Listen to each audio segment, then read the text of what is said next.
उस खेत को उसने खरीद लिया मोल देकर। मुझे 2000 साल पहले एक एक लहू का बूंद देकर मुझे खरीद लिया। वही मेरा भरोसा है, वही मेरा सब कुछ है, और वही मेरा आसरा, और वही मेरा सहारा। पहला कुरिन्थियुस उसका 3 अध्याय और 9 वचन में ऐसा कहा है कि तुम मेरे खेत हो, तुम मेरी इमारत या बिल्डिंग हो। प्रभु ये कहता है हमसे कि आप मेरे खेत हो। ये खेत का मतलब क्या होता है? खेत का मतलब यानी जो खेत है, जो हम उससे अनाज उगाते हैं और वो खाते हैं, वही खेत। तो बाइबल हमें कहती है या प्रभु हमें कहता है कि आप खेत हो।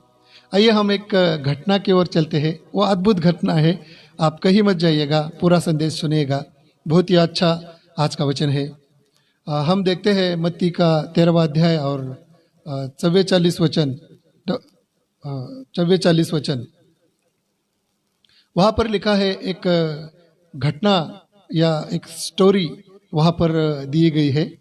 तो वहाँ पर ऐसी स्टोरी या घटना बाइबल से आई है, आप बाद में पढ़ सकते हैं। मत्ती के 13वें अध्याय और 44 वचन में ऐसा लिखा है, कोई एक व्यक्ति था और वो एक खेत देखता है और बहुत ही आनंदित होता है, और वो ठान लेता है कि वो खेत मैं खरीद लूँगा। वो खेत उसे बहुत पसंद आता है और वो बहुत आनंदित होता है, और वो कहता है कि मैं वो खेत खरीदूंगा। और वो ऐसा खेत था जहाँ पर कोई दिखने में अच्छा नहीं था। वो खेत, उसमें शायद कांटे थे, बहुत ही खराब था, कोई पसंद नहीं करता था उस खेत को। पर ये व्यक्ति जो है, उसे वो खेत बहुत पसंद आया और वो नाचने लगा, आनंद करने लगा वो खेत को देखकर, और वो बहुत ही उत्साहित हुआ और वो उसने मन में ठान ली कि मैं ये खेत खरीद लूँगा। ऐसा खेत जो कोई उसे देखना भी पसंद नहीं करते थे। शायद उसमें कांटे थे, शायद उसमें जंगली पेड़ थे, वो खेत में कोई अच्छाई नहीं थी, बहुत बुरा खेत था, शायद बहुत गंदा खेत था शायद, और उसे कोई खरीदना नहीं चाहता था। वो अकेले सुनसान पड़ा था। वो खेत मानो चल ही गया था, या खेत का कोई उपयोग ही नहीं था, उसे कोई लेने वाला नहीं था। पर ये इंसान को वो खेत बहुत पसंद आया। ये घटना बाइबल में आई है। तो मेरे सुनने वाले मेरे भाइयों और मेरे बहनों, ध्यान से सुनिएगा। प्रभु यीशु मसीह ने हमें उसके लहू से खरीदा है, उसने मोल देकर हमें खरीदा है। और वैसा ही वो खेत जो है, कोई खरीदना नहीं चाहता था, बेजान पड़ा था, कोई उसे पसंद नहीं पड़ता था। शायद गंदगी वहाँ पर मची होगी, शायद भयानक आवाज उससे आते होंगे, और वो खेत ऐसे बेजान पड़ा था। पर इस व्यक्ति को वो खेत बहुत पसंद आया। शायद वो घर पर आया और अपने परिवार से कहने लगा कि वो वहाँ पर जो कोने में एक खेत मैंने देखा है। वो लोग बोले वो खेत, वहाँ से तो कोई गुजरता भी नहीं, कोई जाता भी नहीं है। पर वो बोला वो खेत मुझे चाहिए, वो मुझे बहुत पसंद है और उसके लिए मुझे पैसा चाहिए। और उसने कहा मेरे पास इतना पैसा तो नहीं है, पर मैं क्या करूं। उसने अपने पास और बहुत सारी प्रॉपर्टी थी, वो एक एक करके बेचने लगा। उसने शायद दूसरे खेत होंगे, वो बेचने लगा। उसके सब पास शायद दुकान होगा, उसके पास कुछ गाड़ी होगी, उसके पास गधे होंगे, उसके पास घोड़े होंगे, बैल होंगे। वो एक एक करके बेचने लगा और पैसा इकट्ठा करने लगा। फिर भी वो कीमत नहीं जुटा पा रहा था, और सब लोग उसके शायद उसके ऊपर हंस रहे होंगे कि ये पागल तो नहीं हुआ, ये ऐसा क्या कर रहा है, ये ऐसे खेत को, जो बेजान खेत को, जो कोई उसे पसंद नहीं करता, ऐसे खेत को वो ये खरीद रहा है, क्या हो क्या गया है उसको। उसके परिवार वाले सोचते होंगे, उसके दोस्त सोचते होंगे, आजू बाजू वाले लोग उसके ऊपर हंसते होंगे कि ऐसा क्यों कर रहा है, एक खेत क्यों ले रहा है। और फिर वो पैसा इकट्ठा करने में लगा। उसके पास बहुत सारी प्रॉपर्टी थी, एक एक करके वो बेचने लगा। अब घर पे आया, घर पे उसने देखा होगा कि अभी पैसा तो इकट्ठा नहीं हुआ। उसका घर था खुद का, उसमें बहुत सारा सामान भरा था, एक एक करके वो बेचने लगा। घर के लोग बोले होंगे क्या कर रहा है तू, ये क्यों कर रहा है। एक एक सामान करके वो बेच रहा है, एक एक सामान करके बेच रहा है, कीमती वस्तु बेच रहा है। उसके शायद घर में गहने होंगे, वो बेच रहा है। शायद बड़े बड़े महंगी वस्तुएं होंगे, वो बेच रहा है। घर के लोग हंस रहे होंगे, चिल्लाते होंगे, ये पागल तो नहीं हुआ है, ऐसा क्या कर रहा है, ऐसा क्या है उस खेत में कि जो ये सब कुछ बेचकर वो वो खेत पाना चाहता है।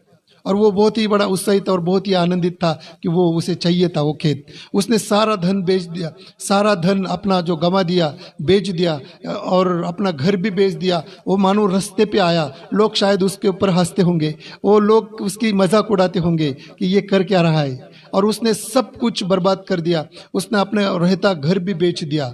अब वो करे तो क्या करे, कहाँ जाए, उसे पता नहीं, पर उसने सब इकट्ठा पैसा किया और वो खेत वाले मालिक के पास गया और उसे उस मालिक के पास से जाकर कहा, और उसे कहा कि ये खेत मुझे चाहिए।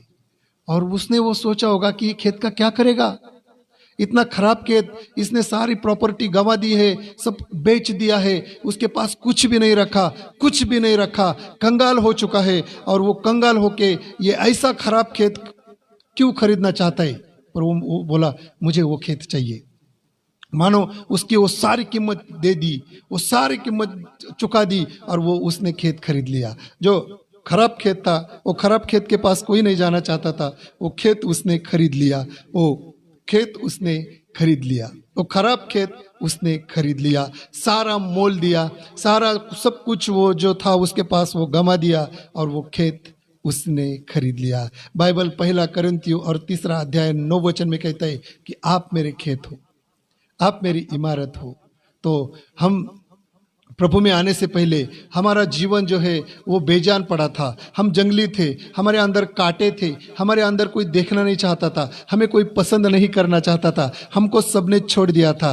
पर किसी ने हमें बहुत पसंद किया और सारी कीमत चुका दी। वो है यीशु मसीह। क्रूस पर जाकर एक एक लहू का बूंद, एक एक लहू का बूंद सब कुछ जो है त्याग कर दिया। वो स्वर्ग से आया था, उसने स्वर्ग को त्याग दिया मेरे लिए। वो वहाँ यहाँ पर आकर वो गरीब बना मेरे लिए। एक एक शरीर का हिस्सा जो है उस वो शरीर को उस मेरे लिए वो कुचला गया, मारा गया। लहू की एक एक कीमत सब कुछ लुटा दी। शायद लोग उसके ऊपर, शायद नहीं, वहाँ पर लोग हंस रहे थे, लोग उसकी मजाक उड़ा रहे थे, फिर भी वो आनंद से वो खेत को खरीदना चाहता था। एक एक लहू की बूंद की कीमत वो चुकाना चाहता था, और उसने वैसा क्रूस पर किया।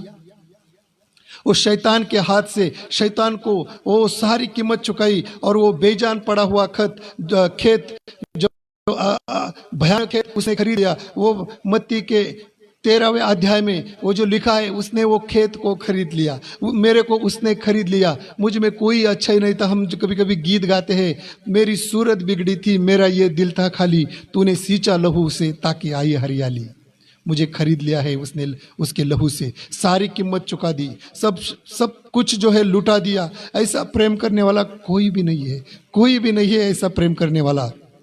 जान देकर, लहू का एक एक कतरा, लहू का एक एक मोल देकर उसने मुझे खरीद लिया है, उसने मुझे खरीद लिया है। बाइबल कहती है कि उस व्यक्ति ने सब कुछ गंवाकर वो खेत को उसने खरीद लिया।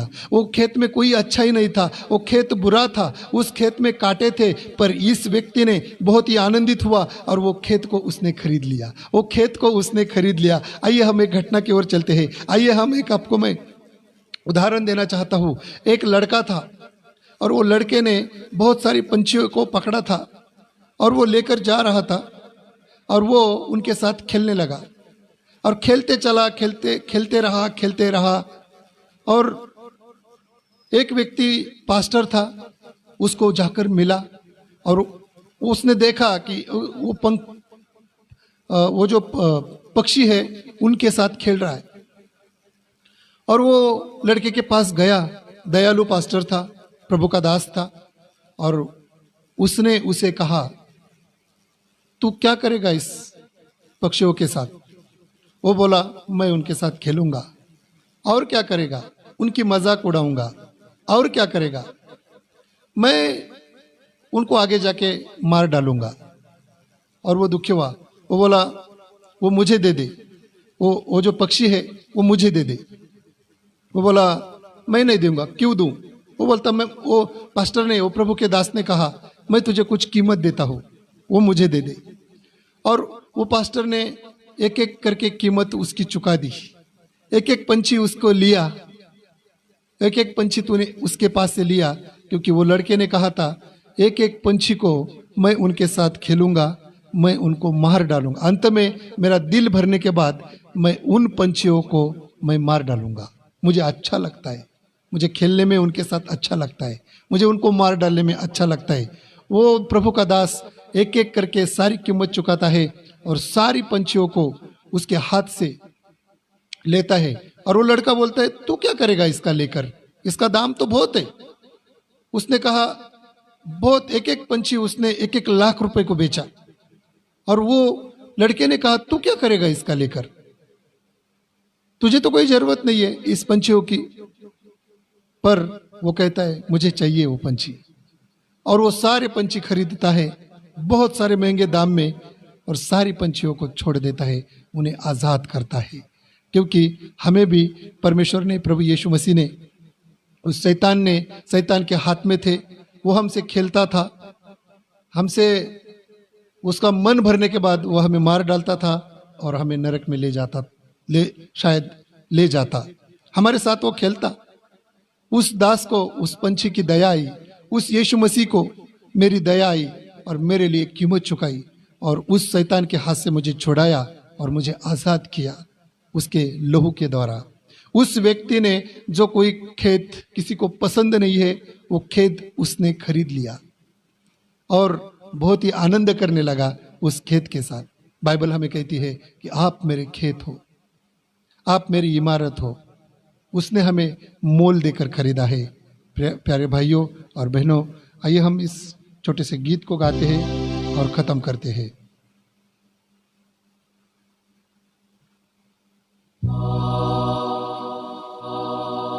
Hallelujah, hallelujah, hallelujah. उस खेत को उसने खरीद लिया मोल देकर। मुझे 2000 साल पहले एक एक लहू का बूंद देकर मुझे खरीद लिया। वही मेरा भरोसा है, वही मेरा सब कुछ है, और वही मेरा आसरा और वही मेरा सहारा है। यीशु मसीह भरोसा मेरा, तू ही सहारा है मेरा। मुश्किल समय में तू ही दिलासा, साथ रहेगा तू सदा। करुणा भलाई तेरी